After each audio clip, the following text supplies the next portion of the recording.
बिस्मिल्लाहिर्रहमानिर्रहीम। अस्सलाम वालेकुम नाज़रीन, मैं हूं सैयद अनवारुल हसन और आप देख रहे हैं प्रोग्राम सच के साथ live PTV news Islamabad studio से। नाज़रीन, खबरों के लिहाज से भी आज का दिन अहम रहा।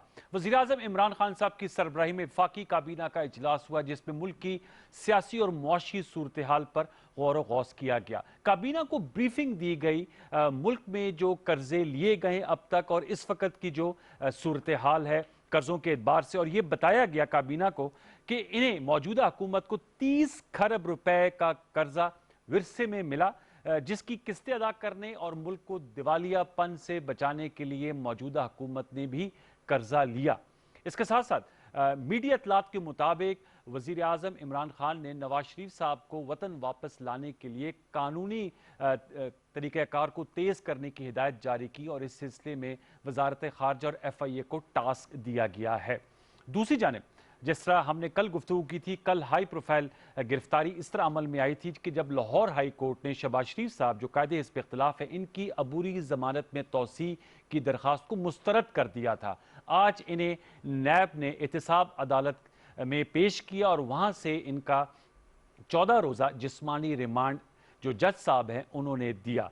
शहबाज शरीफ साहब पर मनी लॉन्ड्रिंग और आमदन से ज़ायद असाजात केस के हवाले से रेफरेंस नैब का तैयार किया जा चुका है और उसी सिस्टम में ये कार्रवाई की जा रही है। अलबत्ता इनकी जो एहलिया हैं नुसरत शहबाज साहिबा और जो इनकी बेटी हैं राबिया, इनके नाकाबिल ज़मानत वारंट गिरफ्तारी भी जारी किए गए। इस सिलसिले में चूंकि APC भी हुई है और APC के नतीजे में जो इससे पहले हुई थी, ये कल का जो वाकया है, कल का जो कोर्ट डिसीजन है, ये बाद में हुआ है, लेकिन चूंकि वो टाइमिंग सियासत में बड़ी मैटर करते हैं तो आज पाकिस्तान डेमोक्रेटिक मूवमेंट का भी हंगामी इजलास तलब किया गया, जिसमें जहां शहबाज शरीफ साहब की गिरफ्तारी पर गहरी तशवीश का इजहार किया गया, वहीं अभी ऐलान किया गया है कि 11 अक्टूबर को क्वेटा में हुकूमत मुखालिफ जलसे जो है उसका आगाज किया जाएगा। पहला जलसा क्वेटा में होगा और जो उनका प्लान ऑफ एक्शन है वो सामने आएगा। स्टीयरिंग कमेटी भी तश्कील दे दी गई है और दीगर जगहों पर भी जलसे जुलूस करने हैं, यानी कि अपोजिशन और हुकूमत इस वक्त आमने सामने है। इस सियाको सबाक के साथ गुफ्तगू करेंगे और साथ भी चूंकि जो मेहमान शख्सियात हैं उनका तारुफ मैं आपसे कराता हूं। तो ये जो कर्जा जात के हवाले से आज कैबिनेट में ब्रीफिंग दी गई है और ये बहुत बड़ा इशू है, एक आम आदमी को भी कंसर्न होता है कि हमारे मुल्क में इतना ज्यादा कर्जा है, 30 खरब का कर्जा इस हुकूमत को मिला, मजीद कर्जे लिए गए और कर्जों की किस्तों में की अदायगी के लिए भी कर्जे लिए जाते हैं। तो इस हवाले से भी जरूर गुफ्तगू करेंगे। दो मायनाज पार्लियामेंटेरियंस हैं और फेडरल मिनिस्टर्स रह चुके हैं, इत्तेफाक से दोनों कॉमर्स के भी रह चुके हैं, उनका तारुफ मैं आपसे करा देता हूँ। हमें स्काइप पे ज्वाइन कर रहे हैं पाकिस्तान तहरीक इंसाफ के मरकजी रहनुमा है farmer commerce minister Humayun Akhtar Khan साहब, आपका बहुत शुक्रिया। और हमें ज्वाइन कर रहे हैं स्काइप पर ही former commerce minister, defence minister भी रह चुके हैं और इस वक्त मौजूद है मेंबर कौमी असम्बली है, मरकजी नायब सदर भी हैं पाकिस्तान मुस्लिम लीग नवाज के खुर्रम दस्तगीर खान साहब। दोनों मौजूद मेहमानों को मैं फॉर्मर वेलकम करूंगा। हुमायूं अख्तर खान साहब, जरा सियासत से गुफ्तगू का आगाज करते हैं, फिर मईशत पे भी आते हैं, दोनों का बड़ा आपस में गहरा ताल्लुक है। बताइएगा, अपोजिशन तो फ्रंट फुट पे आ गई है और 11 अक्टूबर को क्वेटा में जो है वो हुकूमत मुखालिफ जलसे का इनेकाद किया जाएगा। शहबाज शरीफ साहब की गिरफ्तारी को जोड़ा जा रहा है सियासी इंतकाम से, फिर आसिफ जरदारी साहब की भी इंडाइटमेंट हुई है, कल मरियम नवाज साहब ने भी बड़ी लोडेड प्रेस कॉन्फ्रेंस की। मैं आपसे जानना चाहूंगा, जाहिर सी बात है ये कोर्ट डिसीजन है, लेकिन ऑपोजिशन इसको हमेशा से जो कह रही है कि ये कलूजन है between the NAB and the government और उसकी वजह से ये गिरफ्तारी अमल में आई है, तो हुकूमत इस चैलेंज के लिए तैयार है? अब तो जल्द से जुलूसों का आगाज होने जा रहे हैं अगले माह से। हुमायूं अख्तर खान साहब, देखिए, ये कुछ चीजें साबित होती जा रही हैं कि शहबाज शरीफ की गिरफ्तारी के बाद जो कि जून से सिलसिला शुरू था, उनको बेल मिली थी और वो कई बार एक्सटेंड हुई और अभी कल 2 मेंबर बेंच था लाहौर हाई कोर्ट का जिसने उनकी बेल मंसूख की, जिसके नतीजे में अब या तो नैब उनको जाने देती अदालत से बाहर, जब बेल मंसूख होती है तो गिरफ्तारी अमल में लाई जाती है। दूसरी चीज ये साबित होगी कि हंगामी इजलास जो PDM का हुआ है, तो हम पहले दिन से पिछले साल से ये कह रहे हैं कि ये APC जो हैं ये दर हकीकत लीडर बचाओ तहरीक है और आपने देखा कि शहबाज शरीफ की गिरफ्तारी की सूरत में बात शुरू हो गई और वो क्वेटा में इजलास होगा क्योंकि JUI की कोटा में मेंबर्स काफी होंगे। बाकी तो हमने देखा कि पिछले साल एपीसी में भी और लॉन्ग मार्च में भी बाकी पार्टियां तो उन्होंने बयानात तो बड़े दिए, लेकिन साथ कोई नजर नहीं आया KUI के। तीसरी बात मैं ये कहूंगा कि बात तो सारी जो मेन नकाती बयानिया निकला और नवाज शरीफ साहब की जो तकरीर थी, उन्होंने तो सो कॉल्ड एस्टेब्लिशमेंट पे अटैक किया कि वो इंटरफेयर ना करें, और जितने ज्यादातर उधर पार्टियां बैठी हुई थी, पीपल पार्टी का आगाज भी मार्शल लॉ की हुकूमत से हुआ और PMLN का आगाज भी मार्शल लॉ की हुकूमत से हुआ, और MMA जिसमें मौलाना फजलुर रहमान साहब एक बड़े अहम रुकन थे, वो भी मुशर्रफ साहब के दौर में उन्होंने हुकूमत की बलोचिस्तान में और KPK में। ये हम चीजें भूल जाते हैं, और अभी अटैक उस पर हुआ, और अब जब गिरफ्तारी हुई है तो उसका जिम्मेवार आप PTI को ठहरा दें। हमने पहले दिन से कहा है कि ज्यादातर नैब जो है पिछले 10 साल या वो पीपल पार्टी के जमाने में रही है या PMLN के, और मौजूदा चेयरमैन साहब मुश्तरका मशावरत जरदारी साहब और नवाज शरीफ साहब के नतीजे में ये बरसरे इक्तदार आए, और जोड़ा हमें जाता है नैब के साथ कि नैब ये समझ रहे हैं जो अकाउंटेबिलिटी ब्यूरो था सैफुर रहमान का 90 की दिहाई का, जिसका दफ्तरी प्राइम मिनिस्टर सेक्रेटेरिएट में होता था, नैब उस नौयत की चीज नहीं है। नैब एक ऑर्डिनेंस के तहत जो कि अभी करंटली रिव्यू हो रहा है वजूद में आई है, और ये एक ऑटोनोमस इदारा है। तो मैं तो ये बिल्कुल तस्लीम नहीं करूंगा कि ये जो लीगल कार्रवाई है, जुडिशियल कार्रवाई हो रही है, ये इससे PTI का किसी किस्म का कोई प्रेशर है इस पे या कोई किसी किस्म का अमल। ये नुक्ता मैं खुरम दस्तगीर साहब के वजह खुरम साहब, ये जो बात एंड में की है हमारे अख्तर खान साहब ने कि ये जो जुडिशियल कार्रवाई हुई है इससे PTI का ताल्लुक जो है वो तो नहीं जोड़ा जा सकता, क्योंकि लाहौर हाई कोर्ट तो एक मोअज़्ज़ज़ अदालत है और इस पे कोई शक नहीं। हम भी कल टाइमलाइन देख रहे थे, शहबाज शरीफ साहब को जून में प्री अरेस्ट बेल मिली थी और उसकी 5 मरतबा तौसी हुई। कल अदालत ने मेरिट्स पे मुनासिब नहीं समझा और उनकी जो अबूरी जमानत थी उसकी दरख्वास्त मुस्तरद की, उनकी गिरफ्तारी अमल में आ गई। फिर क्यों कर आप लोगों ने इसको इदारों के हवाले से, जब कर मरियम नवाज साहबा प्रेस कॉन्फ्रेंस करती, मैं आपको भी देख रहा था, आप भी बराबर में तशरीफ फरमा थे, अदालती दबाव, अदालती फैसलों के दबाव के हवाले से वो उसको ताबीर किया जा रहा था। ठीक है, आप लोगों ने ख्वाजा साद रफीक साहब का जो सुप्रीम कोर्ट में फैसला आया उसका हवाला देते हैं, बिल्कुल सही बात है, उसका हवाला बनता है। शायद खाकान अब्बासी साहब के सिलसिले में LNG केस पे जो सिंध हाई कोर्ट का फैसला है उसका हवाला देते हैं। तो ये लाहौर हाई कोर्ट का फैसला था, इसको क्यों कर सियासी इंतकाम और दबाव के तहत फैसलों से जोड़ा जा रहा है? खुरम दस्तगीर साहब। शुक्रिया अनवर साहब। आज की जो हुक्मरान जमात है वो बैक वक्त टिड्डी दल भी है और दीमक भी है। पाकिस्तान को बाहर से भी खा रहे हैं और अंदर से भी कमजोर कर रहे हैं।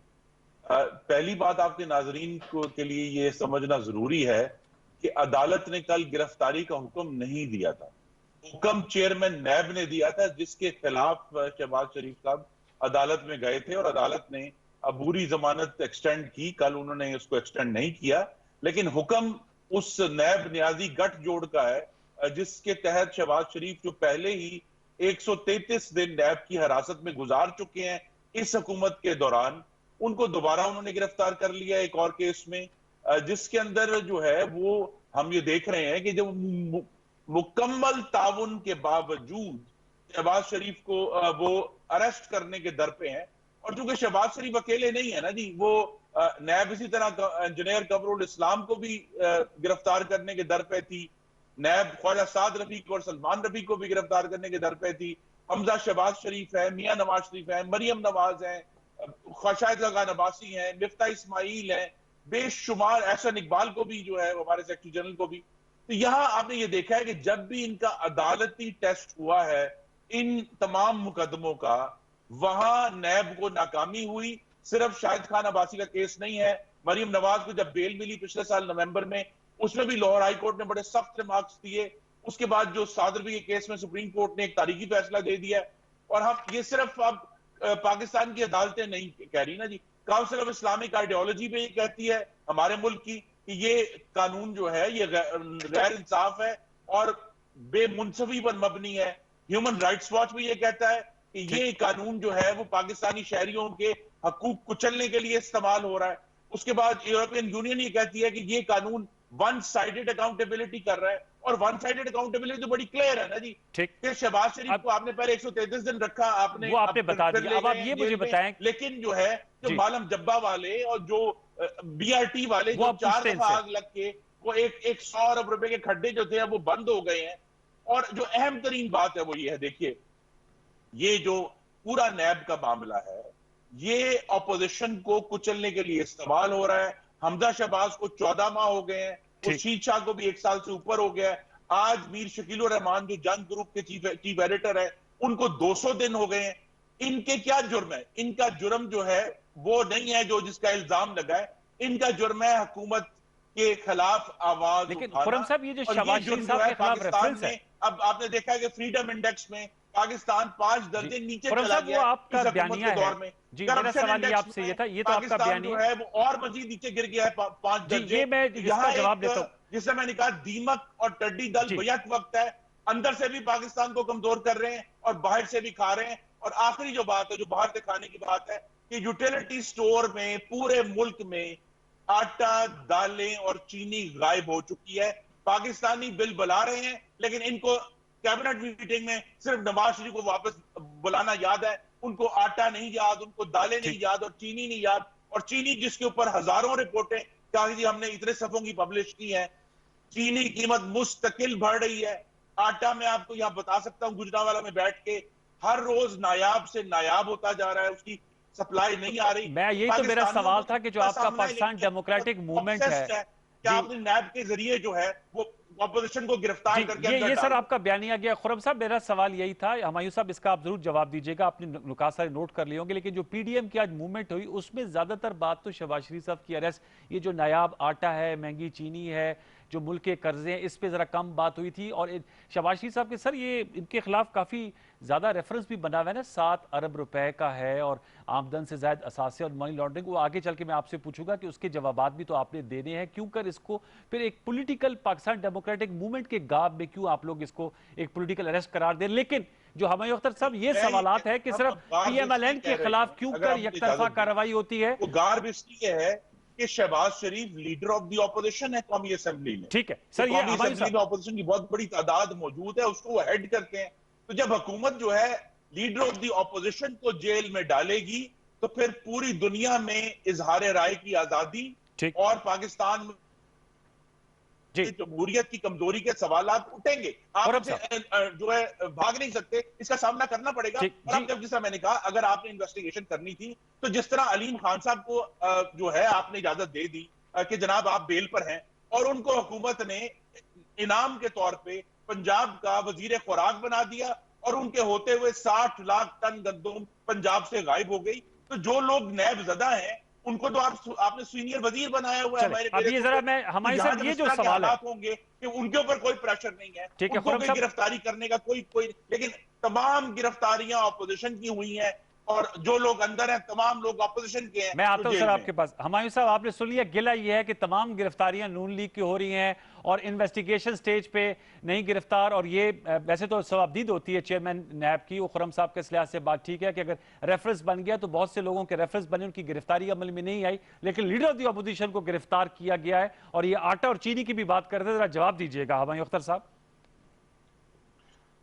दो तीन चीजें कहूंगा, मुझे थोड़ा सा अगर आप वक्त जी।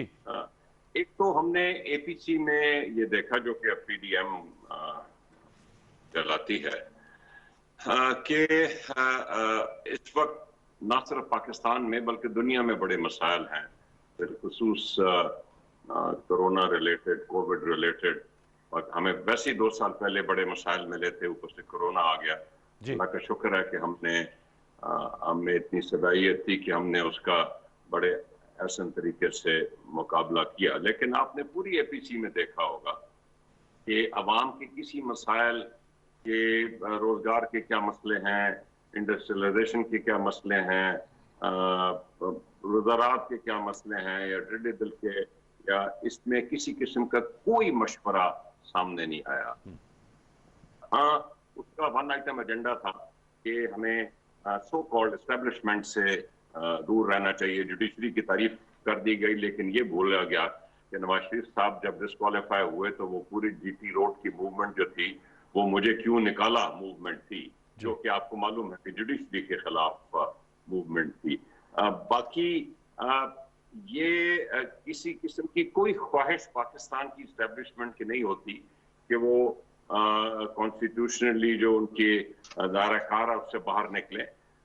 जो सिविलियन हुकूमतें हैं वो खुद पाकिस्तान, मुझे ये बताइए कि लॉ एंड ऑर्डर कराची में और पूरे पाकिस्तान में रेंजर्स जो लाए गए वो फौज ने कहा था हमने आना है, सिविल हुकूमत ने उनको कहा। ये जो टेररिस्ट के खिलाफ मूवमेंट बहुत ही कामयाब, दुनिया की कामयाब तरीन एक मूवमेंट हुई, वो फौज अपनी मर्जी से आई कि उनको सिविलियन जो गवर्नमेंट थी उस वक्त की उसने बुलाया आइन के तहत। यहाँ तक के जो जुडिशल मामला थे, ये जो मिलिट्री कोर्ट्स बने, ये क्यों बने? क्योंकि आपका 72 साल में जो प्रोसिक्यूशन का और जुडिशल का निजाम है, प्रोसिक्यूशन की मिसाल देता हूं, जब ये NRO मिला मुशर्रफ साहब के जमाने में, पीपल पार्टी के 7-8 हजार लोग, जो कि इफ्तिखार मोहम्मद चौधरी ने उसको नल एंड वॉइड करार दे दिया। तो मुझे आज कोई ये बता दे कि वो जो 8000 केस नॉर्मल कोर्ट्स में ट्राई हुए उनका क्या नतीजा निकला? किसी को पता चला? 8000 जिनको NRO मिला था। हमारी प्रोसिक्यूशन वीक है, जुडिशियल निजाम वीक था, इसीलिए मिलिट्री अदालतें आई। अब तो डिजास्टर कंट्रोल फौज के हाथ में, फ्लड आए तो फौज को बुलाया जाता है, जल्जला आए तो फौज को बुलाया जाता है, अब तो नाले की सफाई के लिए भी फौज को बुलाया जा रहा है। तो ये अब आप ना कहें, वो PMLN आपने देखा है और पीपल पार्टी में भी देखा है कि एक गुड कॉप होता है, एक बैड कॉप होता है, कोई खामोश हो जाता है बिल्कुल, कोई मुल्क से बाहर जाके 70-80% बैठे होते हैं, और जब उनकी दाल नहीं गल रही होती तो फिर ये APC हो जाती है, और जो बयानात सामने आते हैं फिर पता चलता है कि चंद हफ्ते पहले ये सारे लीडरान तो वही एस्टेब्लिशमेंट के साथ बैठे हुए थे और गिलगित बल्तिस्तान की कम और बाकी अपने मसाइल ज्यादा डिस्कस कर रहे थे। और फिर जुबैर साहब जो हैं वो दावत में गए होते हैं, और बात ISPR में पहली दफा हुआ है कि ISPR ने कहा भाई आप क्या बात करते हैं, आप तो हमारे पास खुद आए थे और अपने लीडरान की बातचीत करने आए थे, वो उनका को हाल अहवाल बताने नहीं आए थे, वो डिमांड्स लेके गए होंगे, जब वो पूरी नहीं होती तो फिर ये APC हो जाती है। तो हम क्या समझें कि ये PDM जो है ये लीडर बचाओ तहरीक है कि अवाम की फलाह बहबूद की तहरीक? वो तो सर मैं इसका जवाब दूंगा, ये आटे और चीनी के वाले से बता दीजिएगा। वो कह रहे बहुत सा आटा गायब हो गया, चीनी की कीमत बहुत बढ़ रही है, जो लोगों की चीज है वो इतनी नायाब हो गई और महंगे दामों है, उसका भी जवाब दीजिए। फिर मैं ये पूछता हूँ लीडर बचाओ तहरीक के लिए, और आज वैसे नून लीग ने मुरासला भी जारी किया है कि अब किसी की भी मुलाकात अस्करी हुकाम से होगी या क़यादत से होगी तो जो कायद हैं उनको मुतले करना होगा या उनकी इजाजत लेनी होगी। हमायूं साहब, ये वैसे आप एहसन इकबाल साहब जो सेक्रेटरी जनरल, उन्होंने मुरासला जारी कर दिया है। एक साल बाद मेरे से बात कीजिए तो पता चलेगा कि बवक्त जरूरत तमाम मुलाकातें हुई हैं। अच्छा, ठीक है, जरा इसका बता देंगे। फिर मैं खुर्रम साहब से पूछता हूँ कि सर ये आटे को भी इंश्योर करें, और जाहिर बात है जो यूटिलिटीज है, कल भी यहाँ शिबली फराज साहब थे, उनका कहना था प्राइम मिनिस्टर के बहुत करीब हैं, जो मुल्क के कमजोर और नादार तबके हैं उन तक इन चीजों की अशिया जरूरिया की फरामी, इसको कैसे यकीनी बनाया जा सकता है? गुड गवर्नेंस के पर्सपेक्टिव से पूछ रहा हूँ।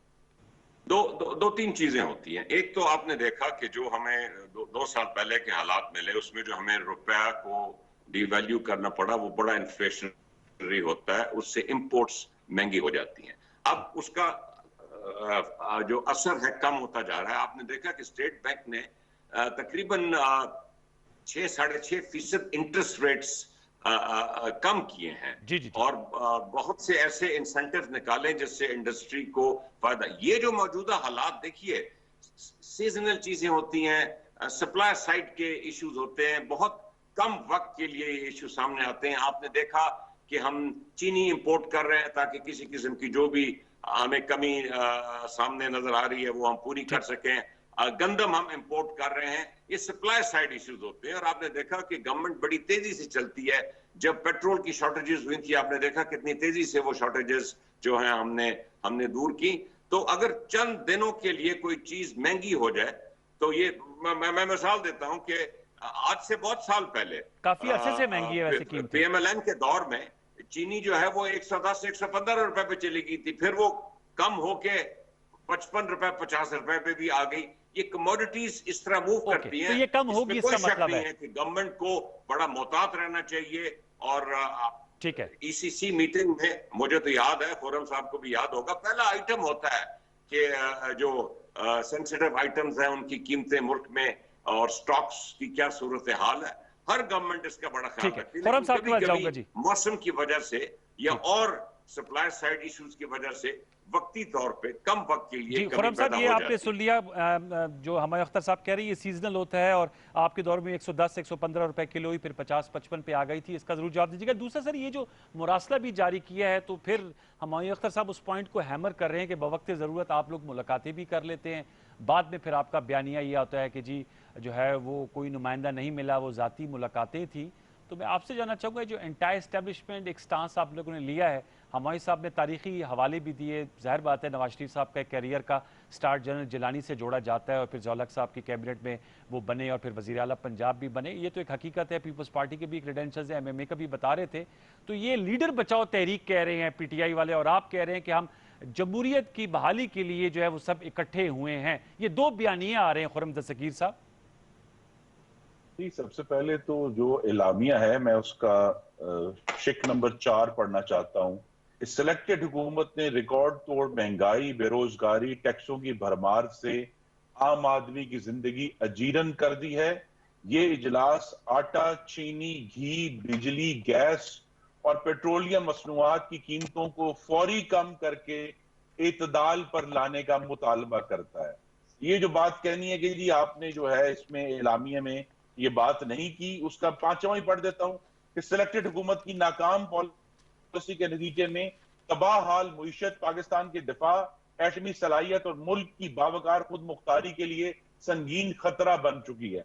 ये एक बड़ा जामे एलामिया है जो इशू किया था और उस पर आप इंशाल्लाह 11 अगस्त से उसकी पहली एक्टिविटी शुरू हो रही है।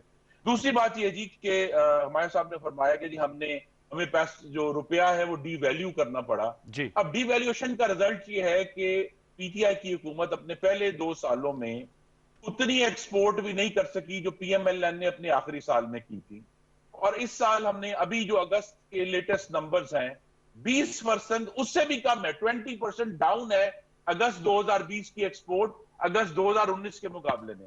तो यहाँ तो जो पॉलिसियां ये बनाते हैं उसका उल्टा असर होता है ना, कि इन्होंने ये फरमाया, और हमें ये भी हकीकत है, पाकिस्तान के अवाम हर महीने एक कातिल बिजली का बिल जो है उनके सामने आता है। बिजली का बिल इतना ज्यादा बढ़ा है, लेकिन क्या सर्कुलर डेट में कमी आई है?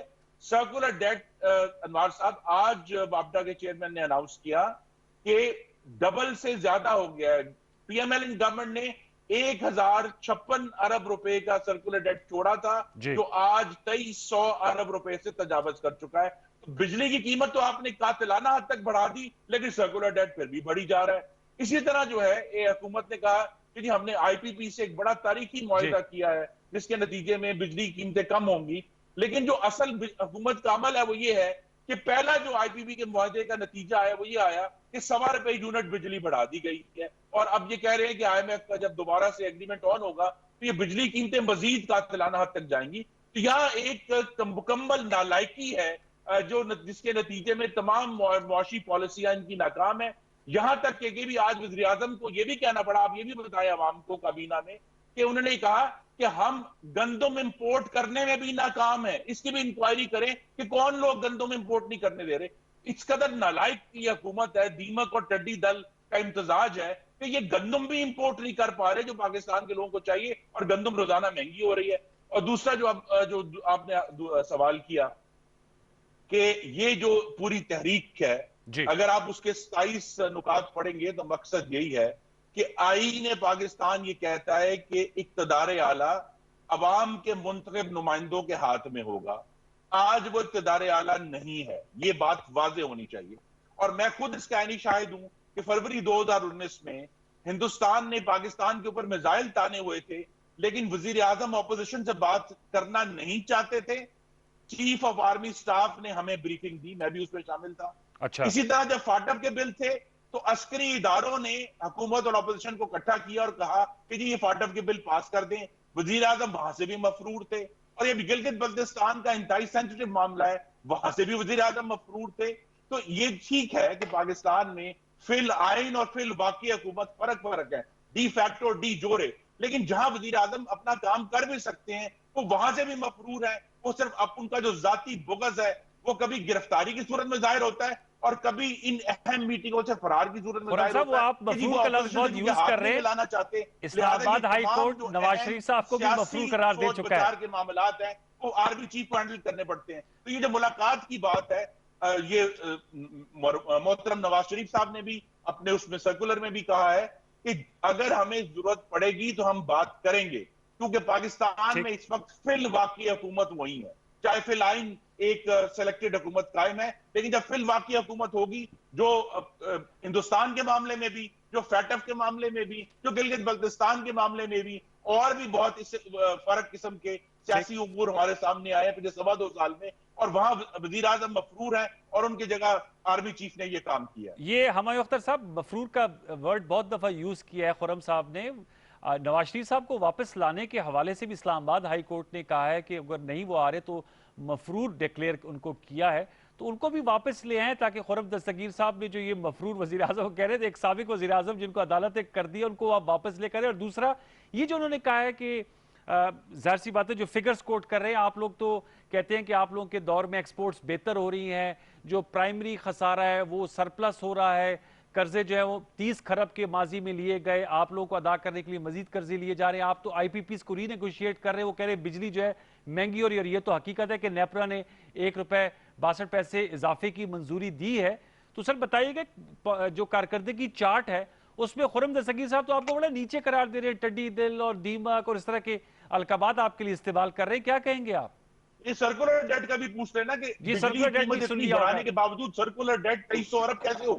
जी हमारी साहब, आप जिस इशू पे कहेंगे मैं पहले शुरू कर दूंगा। नवाज शरीफ साहब को हमने जो लीगल कार्रवाई इस्लामाबाद कोर्ट के फैसले पे के नतीजे में शुरू कर दी है, और जो भी इंटरनेशनल कवानीन हैं, जो बरतानिया के कवानीन हैं, उसके तहत हुकूमत पाकिस्तान अदालत के हुक्म के मुताबिक कार्रवाई करेगी और कोई कसर नहीं छोड़ेगी कि जो मफरूर है उसको मुल्क में वापस लाया जाए। IPP में एक गुजारिश आपसे करूं, इसमें कोई शक नहीं कि PMLN के दौर में जनरेशन कैपेसिटी इस मुल्क की बढ़ी, लेकिन जरा मुझे बता दीजिए कि उसमें डिस्ट्रीब्यूशन जो कैपेसिटी है, डिस्ट्रीब्यूशन के निज़ाम जो बुनियादी चीज है, ये जो डिस्कोर्स हैं जिससे सर्कुलर डेट पैदा होता है, उसमें कोई बेहतरी आई नहीं आई। ट्रांसमिशन का जो निज़ाम है उसमें बेहतरी आई नहीं आ सकी।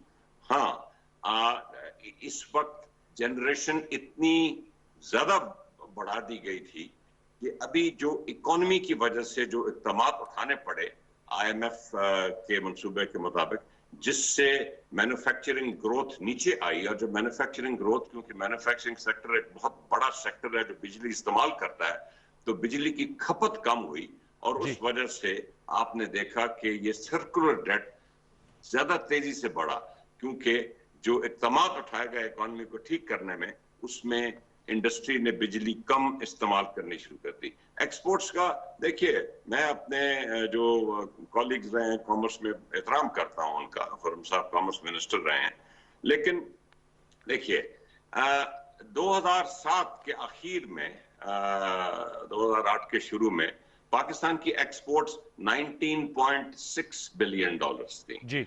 पीपल पार्टी आई, मैं समझता हूं कि इकोनॉमी में उन्होंने किसी किस्म का कोई खातिर ख्वाह काम नहीं किया और ग्रोथ बहुत ही नीचे रही, 0.38% से 2-2.25% तक ग्रोथ रही। लेकिन डीवैल्यूएशन क्योंकि उनको करनी पड़ी, क्योंकि शौकत अजीज के दौर में उन्होंने भी रुपया ओवर वैल्यू किया हुआ था, तो उस वक्त देखिए, उस वक्त में और इस वक्त में फर्क है। उस वक्त डिवैल्यूएशन से एक्सपोर्ट्स जो है वो तकरीबन $25 बिलियन तक पहुंच गई। अब क्योंकि हमारी एक्सपोर्ट्स की में टेक्नोलॉजी हम नहीं ऐड कर रहे, वैल्यू नहीं ऐड कर रहे, तो अब डिवैल्यूएशन से एक्सपोर्ट्स पे भी ज्यादा फर्क नहीं पड़ रहा। लेकिन एक हकीकत जरूर है कि PMLN के दौर में पहले 4 साल एक्सपोर्ट जो है वो $25 बिलियन से घट के तकरीबन तकरीबन $21 बिलियन या उससे भी कम तक पहुंची। आखिरी साल में जब इन्होंने डिवैल्यूएशन की है तो इनकी एक्सपोर्ट्स बढ़नी शुरू हुई हैं। हकीकत एक्सपोर्ट्स के बारे में ये है।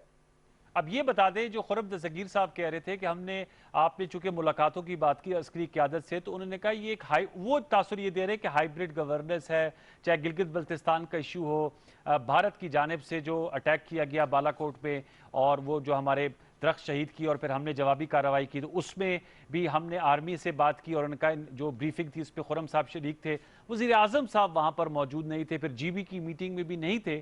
तो उन्होंने कहा हम मुलाकातें इसलिए करेंगे कि जाहिर बात है कि अगर वो हमारे साथ इन और फैटिफ की कानून साजी की वजह से खुर्रम दस्तगीर साहब कह रहे हैं जो मेंबर नेशनल असेंबली हैं कि उन्होंने अपोजिशन और गवर्नमेंट को बिठाया, तो हमारे साहब ये क्या वजह है इसकी कि फिर प्राइम मिनिस्टर साहब जो पार्लियामेंट्री फॉर्म ऑफ डेमोक्रेसी है, सिविलियन जो बालादस्ती है, उसके मुताबिक वो अपोजिशन से एंगेज करें?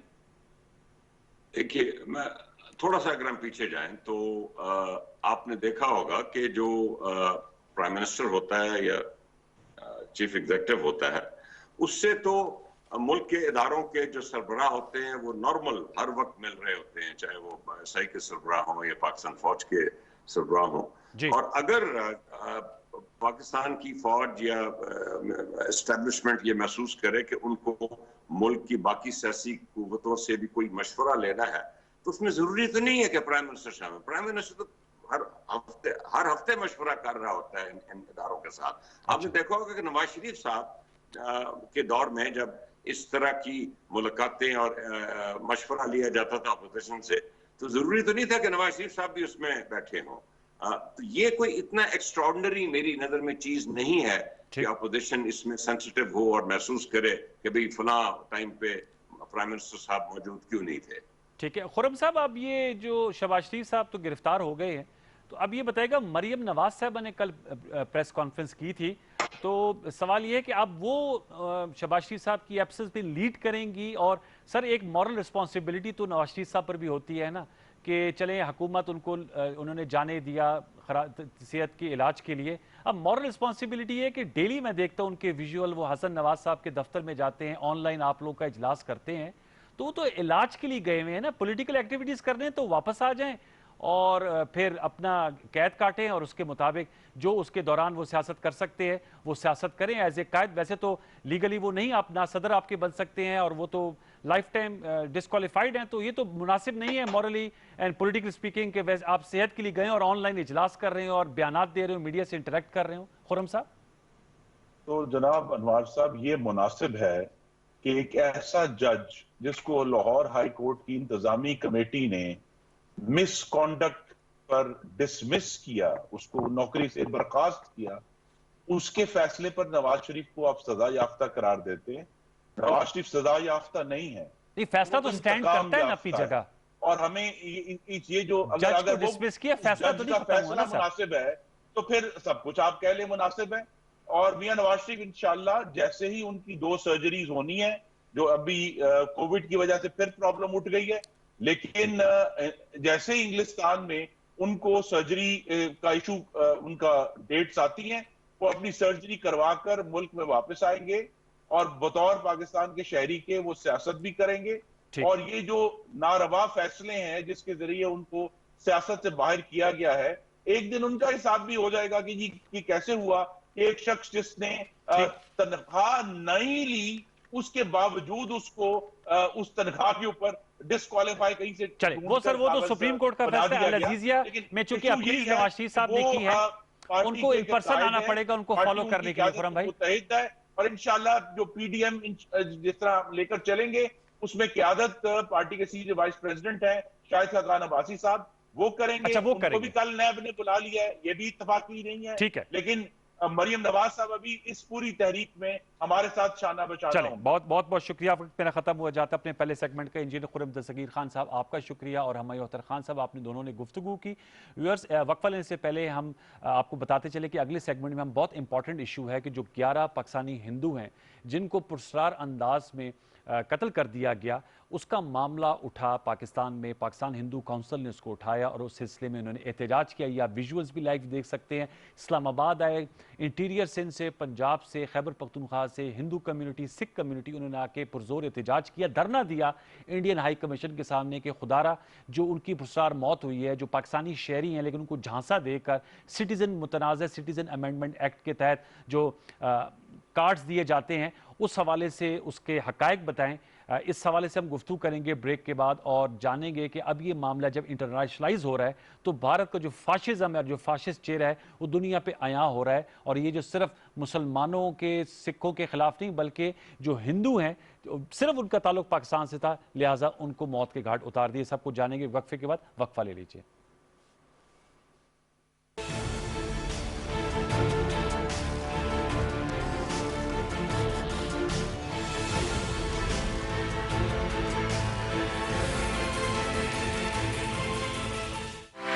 फौरी खबर हो, राय या तज्जिए, डिजिटल दुनिया में आपके साथ साथ पीटीवी न्यूज की सोशल मीडिया प्लेटफॉर्म्स पर बढ़ती मकबूलियत, टॉक शोज, खसूसी रिपोर्ट्स और आगाही के पैगामात की फौरी रसानी के लिए पेश पीटीवी न्यूज ट्विटर अकाउंट पर 10 लाख फॉलोअर्स मुकम्मल। हम पर एतमाद करने और जुड़े रहने पर आपका शुक्रिया। पीटीवी न्यूज, दुरुस्त हर वक्त बर वक्त।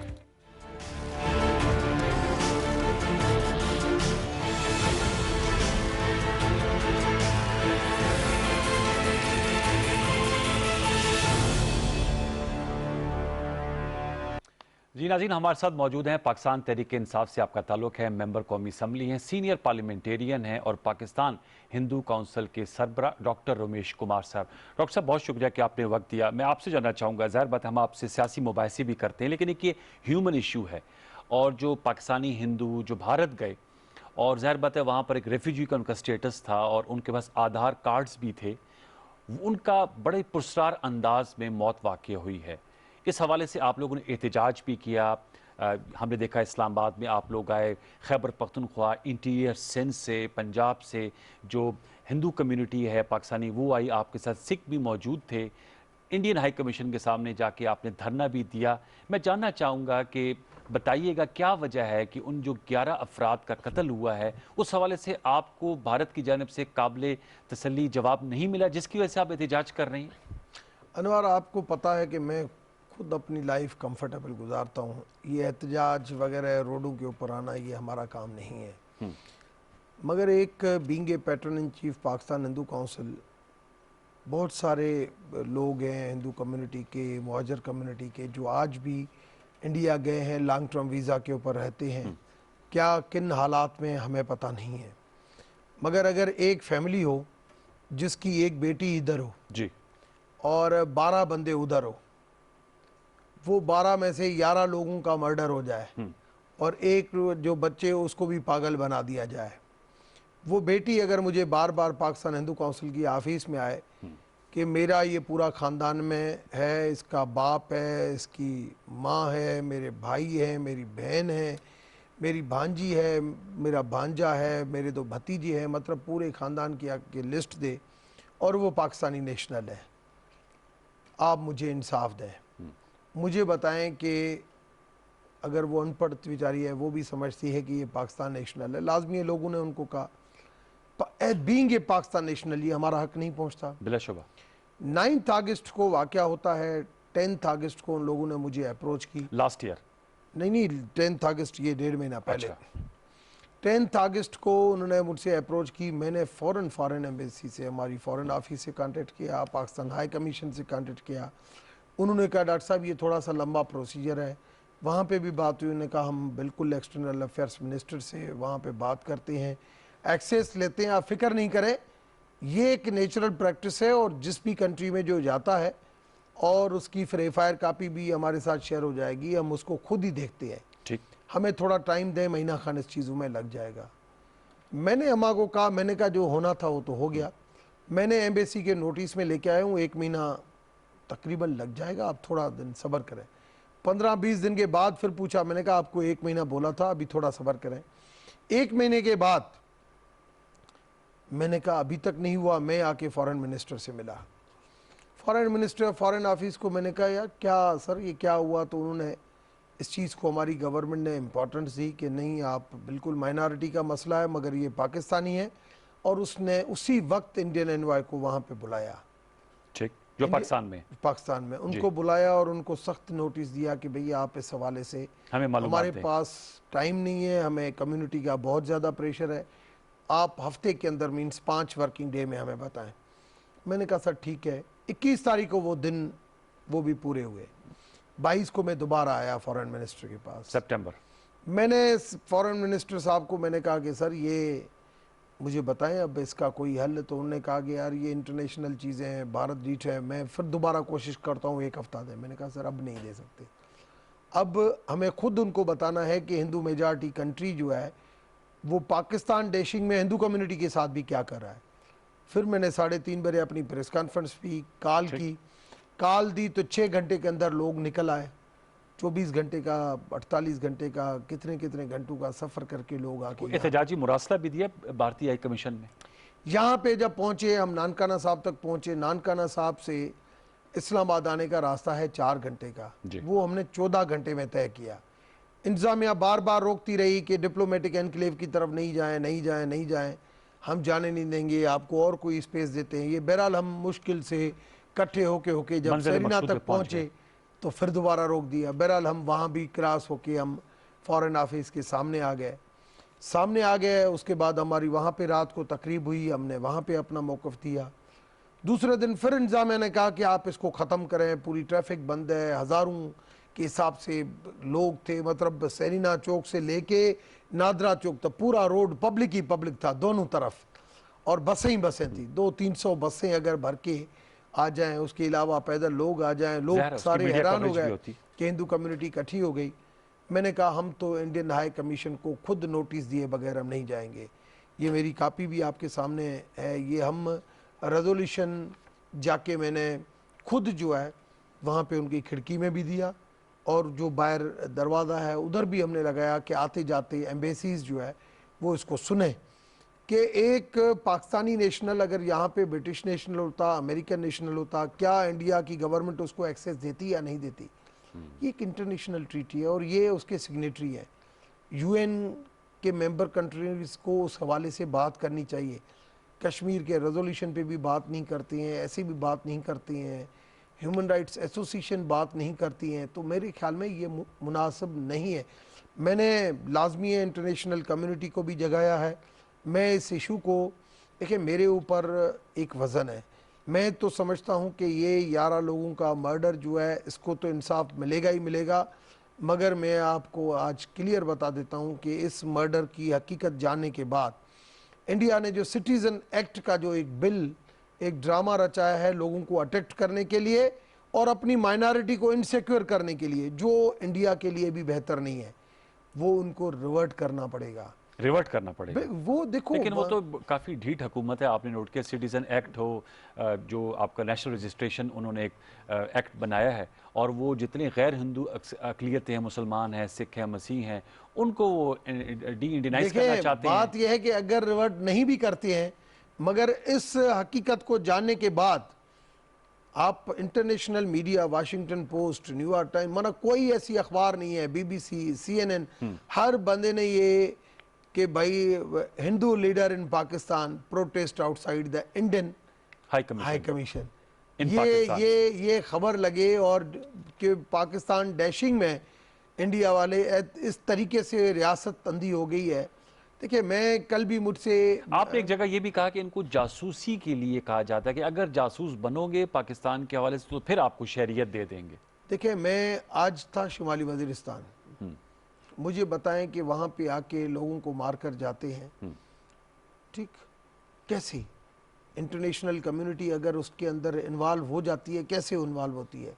जो बंदे अफ़गानिस्तान जाते हैं, जो बंदे ईरान जाते हैं, जो बंदे इंडिया जाते हैं, उनको इस तरीके से कराची में जो दहशतगर्दी थी, अल्ताफ़ हुसैन जो जिस तरीके से पैसों की चीज़ों में इन्वॉल्व था, क्या था वो, ये खुली चीज़ें हैं ना, पर्दे के पीछे तो है ही नहीं ये चीज़ें। और अगर आप उस तरीके से 11 लोगों का, ये कहते हैं सुसाइड हुआ, मगर सुसाइड अगर हुआ है तो फिर आप एक्सेस क्यों नहीं देते हो। आपको पता है दी हिंदू बड़ी अखबार है, बहुत बड़ी अखबार है उनकी। इंडिया की सबसे ज्यादा लार्जेस्ट सर्कुलेशन काफी है। सर्कुलेशन जो है वो हिंदू है, दूसरे नंबर पे दी टाइम्स ऑफ इंडिया है। हिंदू ने मेन खबर ये लगाई है। ये इंडिया के लिए ये नहीं है कि भाई हिंदू कम्युनिटी का, मुझे तो वहां ही सारे जानते हैं। मैंने मुझे कहा कि आपका हम इंटरव्यू करना चाहते हैं, आज तक ये वो अपना इंटरनेशनल जो अपना इंडियन चैनल वगैरह ने, मैंने कहा मैं रिकॉर्डिंग पे नहीं आऊंगा, लाइव आप लाइव आए, मुझे ले, मैं तो खुशी खुशी आना चाहता हूं, और मुझे आप प्रोटेक्शन दें तो मैं बॉर्डर के उस तरफ भी आके आपको बताना चाहता हूं कि वहां पे क्या हो रहा है। आपने आलमी अदालत इंसाफ जाने का भी ऐलान किया, उसमें आपको कुछ स्कोप देखिए, नजर आता है? मेरे पास 2-3 चैनल है। मैं एक तो आज मैं तो शुमाली वजीरिस्तान में था, मगर मैंने परसों जो एक प्रेस कॉन्फ्रेंस की थी, उस प्रेस कॉन्फ्रेंस में मैंने अपनी वकला बरादरी को और जज साहिबान को भी ये रिक्वेस्ट की थी कि आप इस हवाले से हमारी मावनत करें। और मैं आज आया हूँ, मुझे पता आपको चला कानूनी कि मामलत की इस्लामाबाद जरूरत है।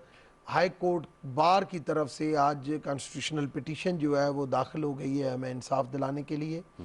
मेरी सुप्रीम कोर्ट बार के सदर किबला हसन साहब से भी मेरी मुलाकात हुई है, वो इसके ऊपर वर्किंग कर रहा है। कल दोपहर को फिर उनसे मेरी मुलाकात है, हम उसके ऊपर भी वर्क कर रहे हैं कि सुप्रीम कोर्ट इस हवाले से क्या कर सकती है। गवर्नमेंट को भी मैं बार बार रिक्वेस्ट कर रहा हूँ कि इंटरनेशनल कोर्ट ऑफ जस्टिस में जो है वो भी इस हवाले से जाएं कि कौन सा कमिश्नर, कौन सी वहाँ पे एजेंसी, कौन से लोग वहाँ पे इन्वॉल्व हैं, उनके भी नाम आगे हैं जो वहाँ पे सुपरमेसी करते हैं, तो वो उनको आप direct international court of justice में लेके जाएं। दूसरा ये कि मेरे पास और भी फोरम है, यूएन के हवाले से मैं सोच रहा हूँ कि उन ममालिक को भी अप्रोच करूँ। मैं जल्द एक इंटरनेशनल कम्युनिटी जो हमारी इस्लामाबाद और कराची में रहती है, मैं सेरिना में एक सेमिनार जो है बुला रहा हूँ, जिसके अंदर फैक्ट डिप्लोमेटिक कोर फाइंडिंग को जो बुलाएंगे है आप। उसके अंदर फैक्ट फाइंडिंग पूरी रिपोर्ट दूंगा, क्योंकि मेरी इसके ऊपर पूरी वर्किंग है। मैं जब पुलवामा के बाद जब वहाँ पे इंडिया में गया था जी, तब भी मैंने ये कहा था कि 73 साल गुजर चुके हैं, खुदा रहा अब रास्ते पे आ जाए। तब भी पाकिस्तान के ऊपर इल्ज़ाम लगाया, मैंने कहा मैं बैठा हुआ हूँ, मैं इमरान खान साहब की तरफ से, कमर जावेद बाजवा साहब की तरफ से हर किस्म की गारंटी देता हूँ।